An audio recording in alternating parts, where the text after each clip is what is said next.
스루프 타임즈 2023년 7월 4일자를 진행하고 하겠습니다. 구독, 좋아요 꼭 부탁드리겠습니다. 그리고 필요하시면은 1.25 배속이나 1.5 배속을 보시기 바랍니다. 항상 그 스루프 타임즈를 편집하는 뉴스를 저는 그 네이버, 그 다음에 야후 재팬, 그 다음에 야후에서 그 뉴스 보도 내용들을 그 발췌를 하고 있습니다. 대부분을. 그런데 이런 그 맨 처음에 이런 의견을 좀 말씀드리고 싶어요. 네이버 그 뉴스를 보면은 언론사에서 직접 편집한 뉴스입니다라는 메시지를 계속 언론사별로 그 표현을 하고 있습니다.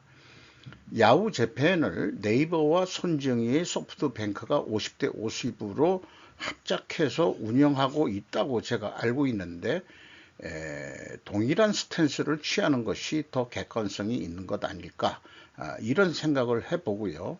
포털 언론 매체로서 한국 내 자주성이 약하다고 판단된다. 이것은 제가 기억하기로는 그 문재인 정권 때 그 현재 더불어민주당 애들이 네이버를 항의 방문해가지고 여론을 그 매도한다 하는 항의가 있은 이후에 이렇게 바뀐 것으로 알고 있습니다. 네이버의 경우는 뉴스 스탠드라는 이런 제목으로 해서 언론사 편집 이렇게 해가지고 요거는 이제 한 뉴스 단위로 계속 이 변경이 되면서 그 언론사별로 핵심 뭐 이런 것을 띄워주는 그런 그 창이 있긴 한데요. 이렇게 한다고 여론 형성의 객관적인 입장이 되는 포털 사이트라고 인정이 되는 것일까라는 의문을 던져 봅니다. 야후의 경우 어떤 그 독자적인 자주성으로 인해 가지고 맨 앞에 크게 올리는 그런 뉴스 제목은 오늘자 7월 4일자를 보면은 필라델피아에서 방탄조끼를 입은 총잡이가 4명을 살해했습니다. 이런 얘기고, 작은 그 화면을 통해 가지고 이렇게 그 보도를 하고 있고요. 야후 재팬의 경우도 핵심 그 주요 그 뉴스들을 7월 4일자 2시 33분 갱신 이렇게 이제 나왔는데 계속 그 변화는 시키고 있다는 얘기죠. 맨 위에 올라온 게 큐슈에서 폭우 예상, 철동 같은 경계를 해서 위에 구마모도 호우 3년 뭐 이렇게 해서 쭉 그 표현을 하고 있습니다. 그리고 이제 작은 그 밑으로 그 순서들을 해내는데 TSMC 창업자의 글로벌화에 의히 저하에 뭐 이런 내용으로 하고 있어요. 이런 걸 봐서 네이버가 나름대로 소신 있는 뉴스 편집을 하는 것이 오히려 그 자유 언론의 자유화에 맞는 거 아니냐라는 생각을 가지면서 7월 4일자를 진행을 해 보겠습니다. 한국의 경제가 상반기까지 계속 저조했는데 계속 소개해 드리고 있습니다만은 윤 대통령 수출 확대 최우선 혁신 역량 발휘에 국민 성과 체감토록이라고 뉴시스에서 보도를 했습니다. 하반기 경제정책 방향 보고에서 시장 중심 경제 기틀 잡혀 경제지표 호전했다고 하는데 뭐가 호전됐는지 표현은 전 정권도 실제 경제가 안 좋음에도 항상 무슨 회의를 하면은 지표가 호전됐다. 요런 표현 좀 부정적으로 느껴집니다. 변화 거부 세력이 있지만 국민 성과 체감토록, 세일즈 외교 성과 뒷받침한 후속 조치 점검. 본인이 그 영업 세일즈맨으로서 많이 활동했다고 그 자랑하는 것 같지만 실제 그 경기는 후퇴한 것은 객관적인 현실입니다. 어저께도 외국 뉴스를 통해서 한국 19년 만에 이제 최저 수준이다 하는 뉴스도 제가 소개를 했고요. 또 이권 카르텔은 국민 약탈이라고 해서 공직자들이 맞서야 한다는 이런 말도 했다고 그러고, 또 민생 법안이 국회에서 거야 때문에 발목 잡혀 국민들 안타까워해, 이런 것이 이제 주요 내용이 되겠습니다. 그래서 그 현재 그 윤 정권이 들어서 한 1년여 지났습니다만은 응축해온 혁신 역량을 발휘해서 국민들께서 성과를 체감하실 수 있도록 해야 할 것이다. 뭐 이런 그 나가야 될 방향에 대해서는 잘 얘기를 한 거고요.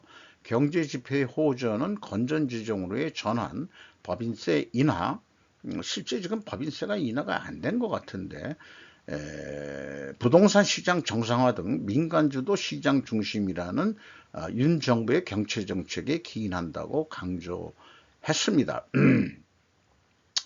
과연 그런 것인지, 또 공정하고 정당한 보상 체계에서 얻어지는 이익과 권리가 아닐까, 계속해서 이 카르텔에 대해서 윤 대통령은 공격을 하고 있습니다. 이권을 나눠먹는 구조는 철저히 타파해야 한다고 밝혔다. 그래서 여기서 얘기한 혁신 역량이라는 것은 제 개인적인 긴 화살의 논리이긴 합니다만, 정부도 원가 패러다임에서 인식을 전환해야 될 것이다 라고 저는 주장하고자 합니다. 연관해서 연합뉴스에서 윤 산업 독과점 보조금 나눠먹기 낱낱이 걷어내야, 이것도 이제 이권 카르텔하고 관련돼서 나온 뉴스인데요. 이권 카르텔은 국민 약탈이다. 민생 법안 국회에서 발목 잡혀. 2023년 하반기 경제정책 방향 회의 주제를 했고, 하반기 한국 경제 주요 변곡점이다. 이렇게 얘기를 했는데, 이권 카르텔에 대해서는 특정 산업이나 분야를 지목하진 않았지만, 한 예를 들어서 금융통신산업의 과점 체계, 과학기술 혁신을 가로막는 정부 R&D 연구소 같은데, 이런 데를 언급을 했다. 이런 것 같습니다. 정부 산하의 각종 기관들이 너무 많아가지고 다 그 정부 예산 보조금을 받아가지고 운영하는 데가 너무나 많기 때문에 이런 얘기가 나오는 것 같습니다. 포퓰리즘으로 파탄된 재정이라는 용어가 나오고 있고요. 무너진 시장 경제를 바로 살리기 위해 숨가쁜 한 해를 달려왔다 이렇게 얘기하고 있고, 비상체제로 지금 가야 된다 뭐 이런 표현을 좀 했습니다. 그래서 그 건전재정과 시장 중심 경제 기틀을 잡아야 되겠다 뭐 이런 얘기를 소개를 하고 있습니다. 그런데 이런 뉴스를 보면서 계속 며칠 동안에 이권 카르텔이라는 그 뉴스 제목을 접하면서 느낌이 있는 게, 이권 카르텔의 범위, 여기 이제 그 산업이나 분야를 지목하지 않았다고 그랬는데, 범위를 정확히 정해야 할 것이다. 모든 분야를 하나의 잣대로 적용한다면 매우 큰 의도하지 않는 결과가 나올 수도 있다고 저는 생각을 합니다. 이권 카르텔은 공직자의 관여 없이는 발생할 수 없기 때문입니다. 그래서 공무원들이 이권 카르텔에 대해서 공무원들이 이 변화를 주도해야 된다고 하지만은 정작 개혁을 해야 될 때는 공무원 사회라고 저는, 우선순위가 공무원 사회라고 저는 생각을 합니다. 이런 게 있습니다. 이게 그 미국의 유명한 그 소설 작가인데 그 이름이 지금 기억이 안 납니다만은, 망치를 든 아이에게는 모든 것이 못으로 보인다는 말을 알아야 할 것이다. 현재 윤 정권한테 제가 충고를 하는 얘기라고 들어주시면 좋겠습니다.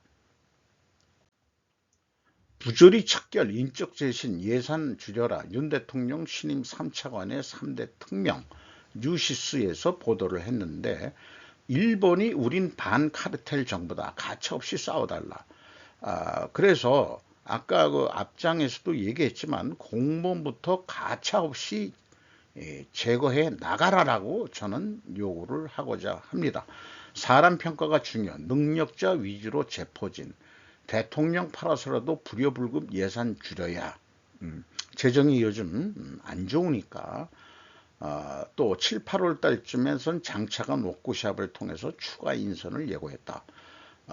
여기에 이제 이번에 장미란 역도 선수 용인대 무슨 체육과 교수로 지금 재직 중인데, 안민석, 심석희, 최숙현 때 침묵을 뭐 이게 무슨 얘기를 하는 거지만은 박지원 씨는 역도로 애국한 사람이다 뭐 하는데, 나름대로 운동을 한 사람들이 머리가 좋아요. 그걸 모르는 모양인데, 장관도 아니고 차관이니까 이 문화체육부니까 체육부 출신으로서 발탁이 될 수도 있는 거지 뭐. 차관 여기 이 사람이 장미란 씨로 알고 있습니다. 역도 선수 할 때보다는 뭐 체중을 많이 줄여가지고 얼굴이 많이 이뻐졌어요. 이게 이제 차관급들인 모양인데, 윤 정부에서 인정받는 사람들이 차관급으로, 장관급은 국회 또 통과를 해야 되는 뭐 그런 게 있으니까 아주 그냥 속 시끄러우니까 우선 차관부터 경질을 한 것 같습니다. 현대차 기아 2분기 실적도 최대, 영업이익 1, 2의 질주. 조선비즈 보도 내용입니다.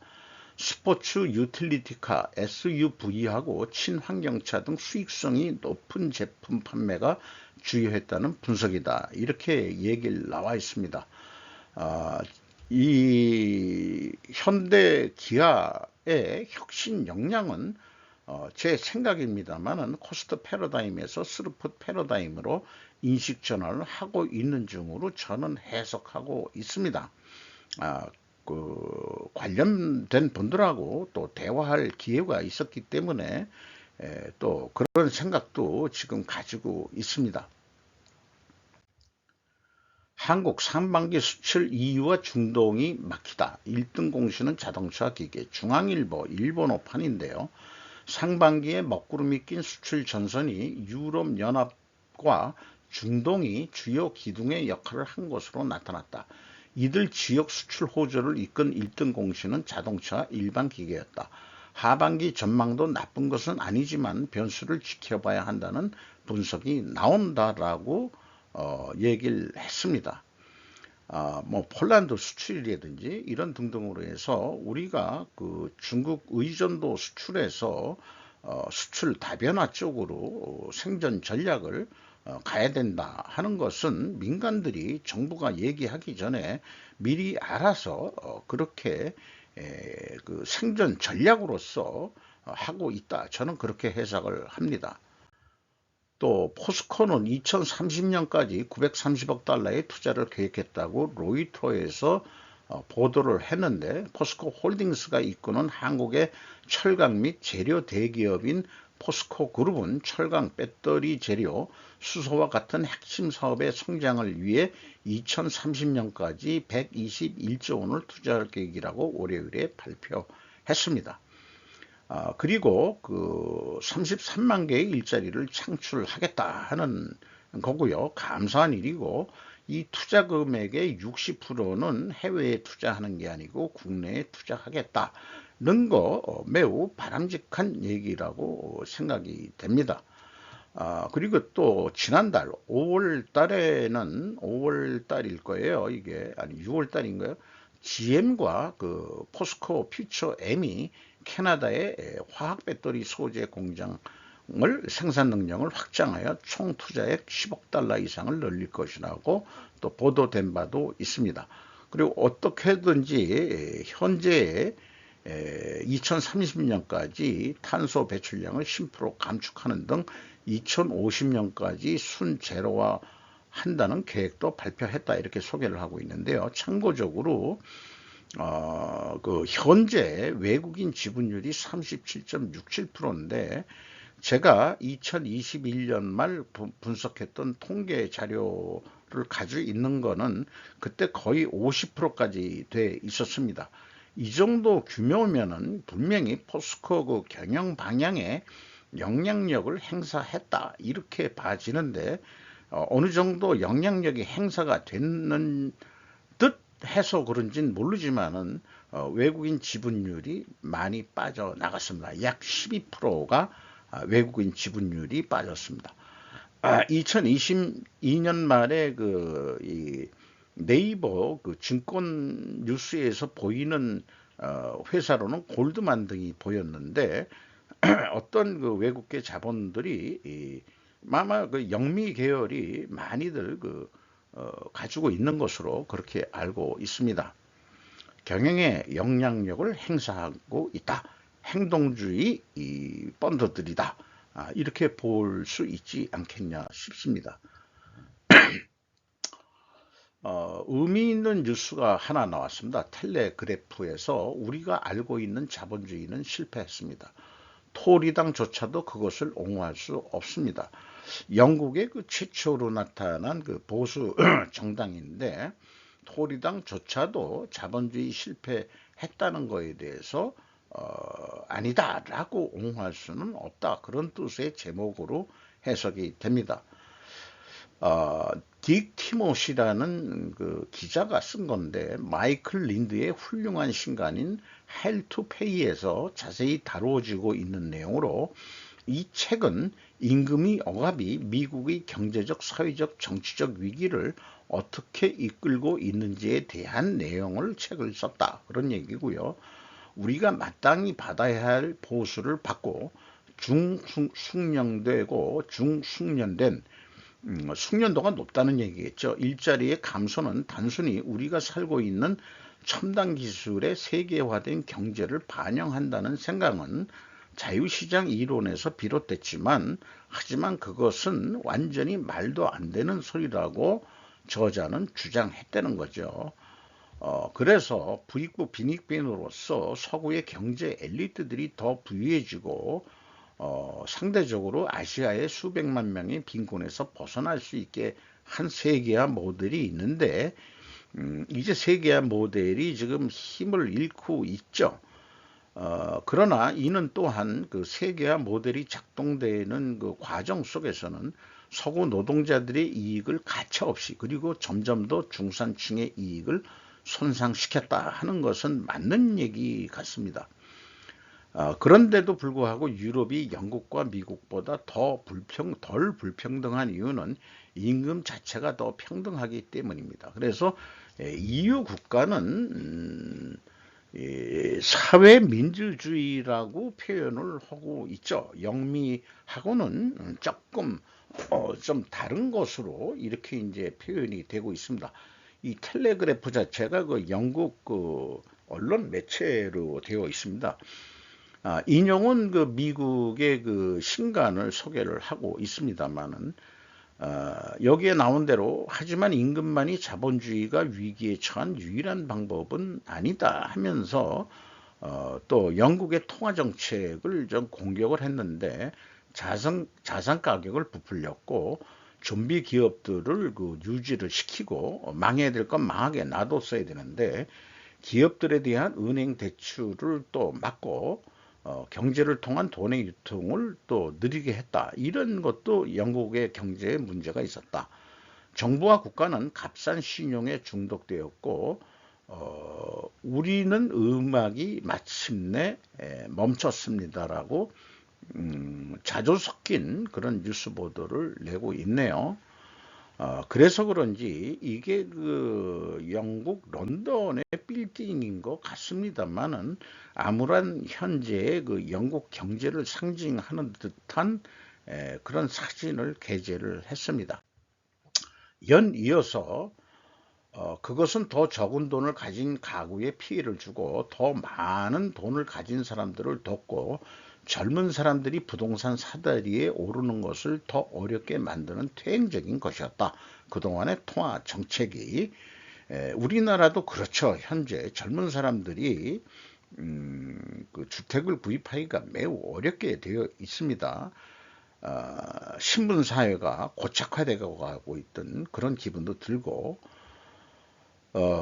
그리고 주식 환매와 레버리지 부채를 통해 금융구조 조정의 광기를 또 불러일으켰다 소개를 하고 그렇함에도 불구하고 경영진에게 수백만 파운드의 보수 패키지와 그들이 외국인 소유주에게 거액의 배당금을 지급했음에도 불구하고 650억 파운드 부채를 축적한 여기 물 회사라는 게 어디가 있는 모양이에요.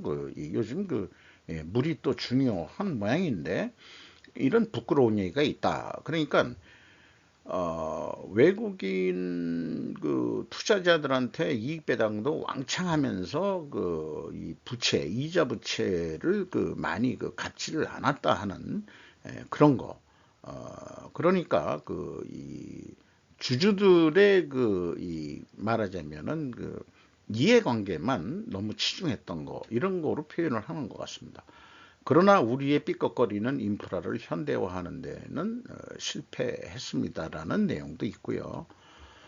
우리는 낮은 임금과 비대해진 자산에 갇힌 빛의 노예입니다라고 또 자주 섞인 표현을 하고 있습니다. 그래서 보수주의자들은 자본주의를 비판하는 것이 사회주의에 굴박하는 것이 아니라 자본주의 실패와 과도함을 외면하는 것, 특히 우리가 자초한 정실 자본주의가 좌파 정당에 패배할 가능성을 더 높인다는 것을 보수주의자들은 받아들여야 할 것입니다.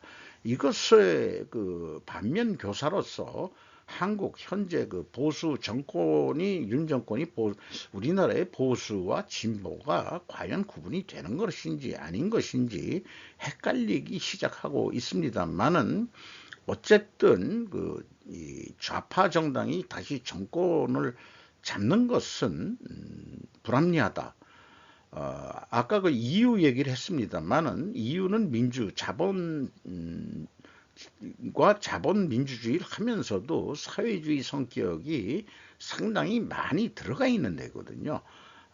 1, 2차 대전을 겪으면서 자본주의와 공산주의의 이념 대립으로 자기들이 유럽이 많이 피폐해졌다는 역사적인 교훈으로 모두 복지국가를 지향하는 쪽으로 정책들을 좀 하고 있죠. 그래서 여기 빨간 글씨로 제가 표현한 대로 오늘날 우리가 가진 것이 자본주의라면 그렇게 역사가 발전해 왔다면 그것을 바꾸는 것은 보수주의자들에게 달려 있어야 하지 좌파들이 해야 할 일은 아니다. 단지 방어할 수 없는 사람들을 옹호하기 위해서 이 글을 쓰는 건 아니다. 이래서 이제 제가 위에 나온 대로 보수주의자들이 그것을 바꾸어야 한다. 왜냐하면 좌파에게 패배할 수 없기 때문이라도 우리나라하고 비유를 한다면은 이 5년 동안에 국민들이 충분히 마음이 말하자면 이 현 정권의 어떤 기조에 돌아올 수 있도록 변신을 해야 될 것이라는 그런 희망의 메시지를 이것을 통해서 좀 해보고 싶기도 합니다. 일본은 7분기 만에 제조업의 개선, 생산 회복이 됐다. 이렇게 이제 나왔는데 대기업 업황 판단 DI라고 되어 있습니다. 그래서 빨간 글씨는 제조업이고 비제조업이 이제 파란 곡선인데 2022년도에 다 같이 이제 이게 이제 코로나 때 얘기죠. 그래서 슬슬 올라가다가 2023년도 현재 제조업이 좀 올라가고 있다. 7분기 만에. 그리고 또 이 비제조업이니까 서비스업이라고 볼 수 있겠죠. 서비스업은 더 개선이 되고 있다. 요런 일본 경제가 좀 나아지고 있다 하는 뉴스가 나왔어요. 그런데 우리나라는 중기체력 이미 밑바닥, 최저임금 동결에 달라. 또 이렇게 이제 또 아우성 중이죠.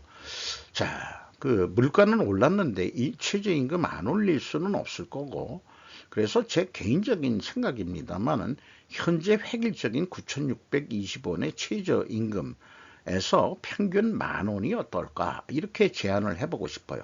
또한 업종별 차등도 고려해 볼 필요가 있지 않겠는가 하는 겁니다.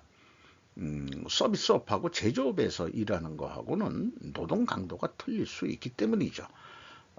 저는 3D 업종 같은 데서는 이 최저임금을 더 줘야 된다고 저는 믿습니다. 당초 외국인들을 쓸 때는 저임금을 주고자 하는데 그 전 정권은 뭐 인권이나 뭐 이런 등등의 이유를 통해 가지고 우리나라 사람들하고 이 일을 시키는 사람들하고 대화가 잘 되지도 않고 한국말도 잘 못하는 그런 외국인 노동자들을 뭐 이 인권을 유린한 나쁜 악덕 기업주도 분명히 있습니다만은 많이들 인간적으로 우리는 인본주의 입장에서 외국인 노동자들을 쓰고 있는 것도 저는 많이 관찰을 할 수 있었습니다. 대신 저임금을 우리나라 사람 쓰는 것보다는 저임금을 줘야 그래도 중소기업이 맞아 드는 거죠. 그러니까 이 균등하다는 것은 공산주의 사상입니다. 균등하게 획일적으로 준다는 것은, 그러니까 민노총의 주장은 어느 업종이나 똑같이 최저임금은 인간의 기본 권리로서 줘야 된다 하는 것은 언뜻 맞는 것 같습니다만은 이게 업종별 노동 강도와 또 내국인과 외국인하고 차등이 있는 것이 오히려 공정한 거라고 저는 그렇게 믿습니다. 집값 하락 시 타격받는 경제 5대 부분 해가지고 이코노 타임즈에서 아난다 디프 만달이라는 기자가 쓴 건데요. 자관 집값이 하락하면은 경제 5대 부분이 주택 소유자 대출자 및 주택담보대출자 손해를 보고, 건설업도 손해를 보고, 소비자 지출도 악영향이 있고, 금융시장도 안 좋고, 공공재정도 안 좋아진다. 이렇게 얘기를 했지만은 결론적인 것은 전반적으로 균형 있고 지속 가능한 주택 시장은, 여기 지속 가능하다는 주택 시장이란 것이 어느 정도 완만하게 인플레이션이 돼야 된다는 뜻으로 표현된 것 같아요. 경제의 건강을 보호하는 핵심입니다라고 주장을 하고 있습니다. 현재 경제가 안 좋으니까 포세일이라는 그 사진을 냈는데, 미국의 그 상업용 건물들도 지금 공실률이 많아가지고 이 상업용 부동산 가격이 내려가고 있다고 그러죠. 그거를 담보로 했던 그 중소형 은행들이 또 파산도 일어나는 그런 현실이 있었고요. 그러나 이제 저는 그렇게 생각합니다. 타격받는 것은 당연한 세상이 되어야 하지 않느냐. 언제까지 천정부지 모르게 계속 인플레 돼가지고 그 결과는 인구 감소가 아니냐. 이렇게 생각을 하고요. 그것은 주택이나 아파트도 감가상각을 해야 한다는 사고방식이 들어가야 된다고 저는 생각합니다. 그러니까 그게 기준지가든 시가든 일반 이 기업들은 감가상각, 유형 비유동 자산에 대해서 감가상각을 비용으로 인정을 하면서도 왜 개인이나 주택이나 이런 거에 대해서는 왜 감가상각을 안 하냐. 땅값 빼고요. 땅값 빼고 땅값이 올라가서 올라가는 것은 어쩔 수 없다 하더라도 건물 가치는 감가상각을 해야 된다라고 믿습니다. 이것은 뭐 상징적으로 이 목조주택 짓는 그런 그 사진을 게재가 됐습니다. 그래서 그런지 오세훈 씨는 서울시장이죠. 집값 낮을수록 좋아. 강남 집값 잡는 것. 전국의 방파제 역할을 하겠다. 조선미디어에서 소개했는데, 한강유연 높이 제한 완화에 시민 전체에 이익되는 공간이 되도록 하겠다. 성수, 녹지 덮개공원이 강변북로 덮어 정원도시 서울. 총선 앞두고 국민의힘의 포용성장 초점 맞췄으면, 뭐 이런 거로 이제 그 서울시장이 인터뷰한 내용을 했는데, 집값이 너무 뛰었는데 이거 좀 자기는 좀 내려가야 타당하다 이렇게 보는 것 같고요. 그 대신 그 서울의 인프라 시설에 투자가 좀 부족했다. 이제 관광객도 좀 유치를 해야 되는데 그런 측면에서 인프라 측면에서의 투자는 또 해야 된다. 그래서 이 박원순 자살 당했던 박원순 전 시장을 겨냥해 코로나 상황이 끝나고 2023년쯤에는 관광객이 폭발적으로 늘어날 수 있는 상황이지만 꾸준한 인프라 투자로 준비하지 못한 것은 정말 뼈아픈 부분이라고 했다라고 표현을 하고 있습니다. 그래서 오세훈 시장이 저와 같이 주택 감가상각 개념이 있는 모양이다. 저한테 배워갔으면 하는 희망을 하게 되네요. 인터뷰 끝나고 이제 자리를 떠나는 장면인 것 같은데, 근데 좀 뭔가 카리스마 있게 보이진 않습니다. 이 오세훈 시장이. 그리고 언뜻 또 친중파라는 설도 있고요. 그렇기는 합니다. 예의주시할 인물 중에 하나가 아니겠느냐라고 생각을 합니다. 제 선배 아들이라고 또 하긴 합니다만은 KBS ETV 폐지 내건 국민의힘 공영방송 대수술 매수된다. 요거 나올 때쯤 됐어요. KBS ETV 삼진하고 경고. 국민의힘은 보도 공정성 저하, 경영진의 방망 경영, 특정 정치 진영의 나팔수 전락, 콘텐츠 경쟁력 및 차별성 저하 등을 주요 이슈로 꼽았다. 그리고 MBC도 포함해서 공영방송 대개혁을 하겠다. 야 4당은 윤 정권 언론장악 저지. 요거는 문 정권 할 때 그때 현재 야당이었던 국민의힘이 문 정권 언론장악 저지라고 얘기를 했을 거예요. 그런데 수십 년의 시간을 뒤돌려서 얘기하면은 KBS2는 옛날 TBC죠. 중앙방송이 가지고 있던 건데 이거를 이 군사 정권이 강제적으로 뺏었죠. 그래가지고 KBS ETV로 만들어 가지고 솔직히 전두환 정권 때는 언론 장악을 해서 9시 뉴스는 전두환 뉴스라고 얘기를 할 정도였습니다. 그렇게 이 언론의 자유가 막혀 있었던 그런 시절이었기 때문에 KBS2는 저는 원래 주인인 TBC 중앙 일보, 이게 또 중앙일보에서 이렇게 뉴스를 낼 만하죠. 돌려줘야 된다. 저는 그렇게 생각합니다. 현재 JTBC로 돼 있는데 이 JTBC가 또 좀 말이 많아요. 또 어쨌든 이 KBS2는 재민영화가 바람직하다고 저는 생각하는 바입니다. 그래서 이거에 대해서 3대 국영방송에서 노조 위원장들이 항의하는 그런 것이 나왔네요. 노조 위원장들이. 이런 방송의 노조는 이제 일반 제조업 노조하고 좀 틀려서 다들 지식 엘리트층이라고 할 수 있겠죠. 그래서 객관적인 입장에서 잘 협의가 되기를 바람하지 않습니다. 미국은 중국의 자의적인 법 집행과 출국 금지 때문에 미국인들에게 중국 여행을 제고할 것은 권고했다. 요게 이제 중국의 스파이법 발동과 더불어서 나온 얘기들인데 이런 얘기가 지난달 시진핑 중국 국가주석을 바이든이 독재자라고 부르자 공식 항의한 다음에 나온 얘기들이다 이렇게 얘기하고 많은 국가들은 중국의 행동을 나치 정치라고 명명했다. 제가 상당히 스루프 타임즈를 통해서 반중적인 발언을 많이 하는 사람입니다만은 제가 만약에 중국에 여행 간다 그러면은 이런 정보가 만약에 중국 애들의 정보 수집력으로 입수가 된다면은 아마 저는 거기서 출국을 못 해가지고 스파이 혐의로 저도 잡힐 수 있는 그런 대상이 아닐까 이렇게 생각을 합니다.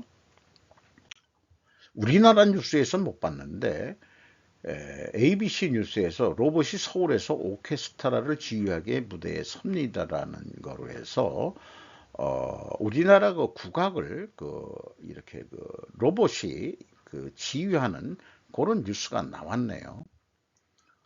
로이터에서 중국의 최고 외교관은 일본, 한국과 더 많은 협력을 촉구합니다. 중국, 일본, 한국은 협력을 향한 재직결에 분명한 신호를 보내야 하며 왕따 지배의 강요에 저항해야 한다고. 이게 AI도 이제는 왕따라는 것을 아는 모양이에요. 중국의 최고 외교관 왕이가 월요일 미국을 분명히 비난하며 말했다. 이렇게 얘기하는데 이게 이제 한중일 그 어떤 그 모임이 있는 모양이에요. 거기에서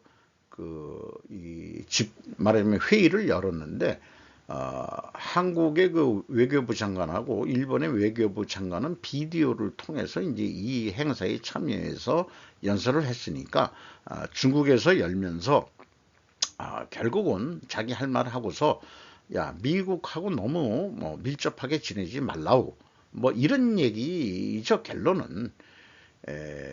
그런데 일본 TBS 뉴스 디지털에서 한국과 보조를 맞추어 일본을 압박하려는 속셈도 들여다보이는 것부터 상계국의 제휴가 앞으로 잘 나갈 수는 불투명한 상황이라고 이 뉴스에 대해서 소개를 했습니다. 근데 여기는 일본 측의 관점에서는 한국이 중국과 붙어먹는 식으로 한국과 보조를 맞추어 일본을 압박하려는 속셈도 이런 표현을 써놓은 것은 일본 언론한테 니들 좀 객관적으로 좀 잘 봐라. 지금 돌아가는 상황이 그게 아닌데 어쨌든 대화는 해야 되겠죠. 그 협력 사무국이라는 게 있긴 있으니까 일본도 중국하고 대화를 안 하는 건 아니죠. 참 외교라는 게 복잡하게 돌아가는 게 국제적인 현실입니다. 이와 연관해서 해석해 볼 수 있는 것은 CNN에서 중국은 하버드에서 훈련받은 경제학자를 차기 중앙은행 총재로 지명을 했다라는 겁니다. 이것이 제닛 앨런 미 재무장관이 베이징을 방문한 것으로 예상되는 며칠 전에 나온 것으로 위안화가 현재 15년 전에 마지막으로 보였던 수준으로 폭락을 했다 이런 얘기죠. 이게 이제 그 미국의 금리 인상으로 못 견디고 이렇게 되는 거죠. 일본이 당했던 거의 비슷한 수준으로 지금 당해가고 있는 현실이고 이미 중국은 무릎을 꿇었다고 봐야 되는데 자기네들은 그거를 못 느낍니다. 어쨌든 이 아시아 사회정책연구소의 중국 분석센터의 중국 전치연구원인 닐 토마스라는 사람이 있는 모양인데 판의 승진을 충격으로 모셔 있는데 왜냐하면은 작년 10월에 열린 마지막 회의에서 중국은 중국 공산당 중앙위원회에 임명이 돼야 되는데 임명도 안 됐던 인물이 갑자기 발탁이 됐다는 얘기는 결국은 미국하고 뭔가 이바구를 하려고 그러면은 미국에서 공부한 사람들이 있어야 된다는 거죠. 그런 것으로 해석이 됩니다. 그러니까 일비 금융 쪽이나 이런 쪽으로서는 우리나라가 IMF 때 미국한테 금융상으로 먹혔듯이 중국도 이제 먹혀가는 과정이라고 해석을 하게 됩니다. 중국은 3조 달러의 외화를 그림자 보유고에 숨겨 세계 경제에 알려지지 않는 위험을 더하고 있다고 전 재무부 관리가 말했다. 연관해서 이런 거하고 연결해서 생각해 볼 여지가 있고요. EU 지도자들은 중국과의 무역 거래를 위험 제거하는 데 동의한다 하는 내용도 곁들여서 생각해 볼 내용이라고 할 수 있겠습니다. 로이터에서 EU 일본 칩 협력 심화 브루타뉴라는 그런 그 EU의 어떤 그 책임자가 있는 모양인데 도쿄에 와가지고 각국이 방위, 전자 및 자동차 부문의 필수적인 기술에 대한 통제를 강화하려는 움직임을 보임에 따라 EU는 월요일에 반도체에 대한 일본과의 협력을 심화할 것이라고 업계 최고 책임자인 티에리 브레튼이 말했습니다. 이렇게 얘기를 했다는 거예요. 그리고 더 나가서 이 브루타뉴라는 그 사람이 일본의 디지털 파트너 장관과 회담을 위해서 일본의 고노다로 디지털 문제 장관, 그다음에 마츠모토 다케아키 내무부 장관, 오타우사의 경제무역산업장관을 만났다. 새 장관을 만나면서 거기다가 해저 케이블 연결, 뭐 반도체 및 사이버 보안에 대한 협력, 뭐 이런 걸 했는데, 우리 어저께 뉴스에 그 우리나라가 그 이 싱가포르부터 시작해가지고 9개국을 연결하는 해저 케이블 사업을 SK 브로드밴드가 쭉 해오고 있는데, 이거 보면은 이게 인터넷 등 이런 거하고 매우 중요한 건데, EU 애들이 이거에 우리가 좀 뭐가 껴야 될 텐데, 케이블 연결 사업에 왜 일본인가 이런 생각을 해요. G7에 있으니까 그 우선순위는 일본이라고 생각을 하긴 합니다만은, 어저께 그 제가 편집한 내용 중에 연결을 하면은 자포로서에서 압력하다, 안보 마피아, 그 일본에 그런 사람이 존재하는데, 이게 이런 거하고도 연결이 되지 않겠느냐. 그래서 이 미일 동맹 뭐 이런 것도 중요하지만 일 EU 동맹도 하고 있고, 더 나가서는 제2의 영일 동맹까지 다시 추구하는 그 아키바라는 일본인이 있는 모양인데, 이게 안보 마피아다. 이렇게 연결된 거로 봐서 이게 검색을 하면은 그 아키바라는 사람이 누군지 잘 나오질 않습니다. 결국 그 일본의 그 경제와 EU의 경제를 뭔가 연결해 가지고 옛날에 그 영일동맹 뭐 이런 걸 맺어가지고 한국을 식민지화 하는데 성공했던 일본의 그 옛날에 그 군부 세력 대본영의 그런 야망이 되살아나는 건지 어떤지는 잘 모르겠습니다만은, 한국의 입장에서는 이것을 예의주시해 가지고 또 그 협력할 건 협력하지만은 충분히 견제를 해야 되는 외교 정치적인 문제라고 생각을 합니다.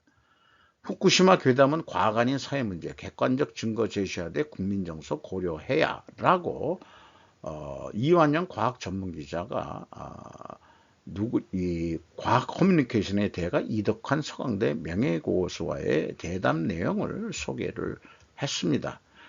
이게 사회 문제인데 과학적으로 접근해야 되지만은 사회 문제라는 차원에서 과학자들도 접근을 할 필요가 있다.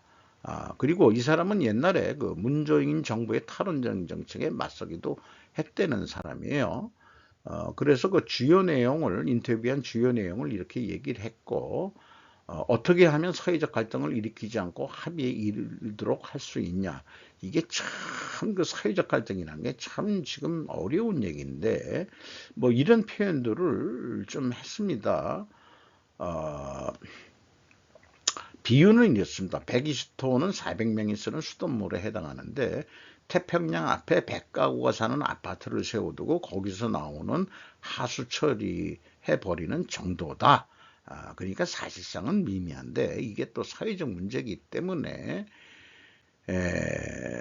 뭐 그 어떤 이 사회적 갈등 해결을 위한 그런 내용으로 또 해야 된다. 오히려 그 물을 방류한 이후에 그 방사성 폐기물을 꺼내야 된다. 원자로를 해체하고, 이게 더 위험한 얘기인데 본말이 전도됐다.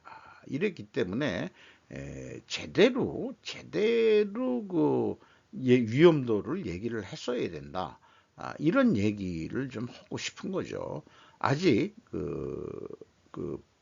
이 원자로 내에서 방사성 폐기물 그거에 대한 문제는 여전히 남아있기 때문에 이 사람 표현으로는 다시 후쿠시마 지역에 사람이 들어가 살 수 있는 곳이 되는 것은 아니다라는 의견을 제시를 했습니다. 방류수 문제가 아니다, 이런 얘기죠. 탄소 중립, 에코프렌트 한수원과 에너지 자급자족형 인프라 구축. 이건 저 제목으로 그냥 끝내는 거로 하겠고요. 좀 쉬어가는 페이지로 블랙핑크 하이드 파크 무대에서 영국 페스티벌 역사 새로서 처음 했다는 얘기예요. 블랙핑크가 그렇게 또 유명한지 몰랐습니다. 이 4명으로 구성됐는데 이게 다 한국 여자들이 아니고 태국 출신 리사라는 사람이 있고 뉴질랜드에서 태어나서 호주에 살은 26세 박채영이라는 사람도 있고 한국에서 자란 27세 제니김, 그리고 서울 남쪽으로 약 20마일 떨어진 뭐 그렇게 구체적으로 또 쓰나 군포 출신의 28세 김지수.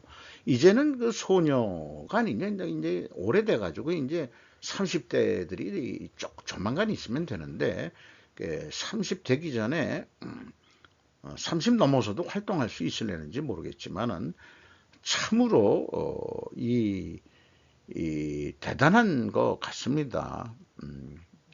참 늘씬늘씬들 하고요. 이렇게 저도 사진을 모아봤습니다. 그 뭐 우리나라 블랙핑크만 아니고 A씨는 콘서트에 오려고 병가를 냈다며 카메라에 찍히면 상사에 들키가 두려워 담요를 뒤집어 썼다. 하하. 재밌네요.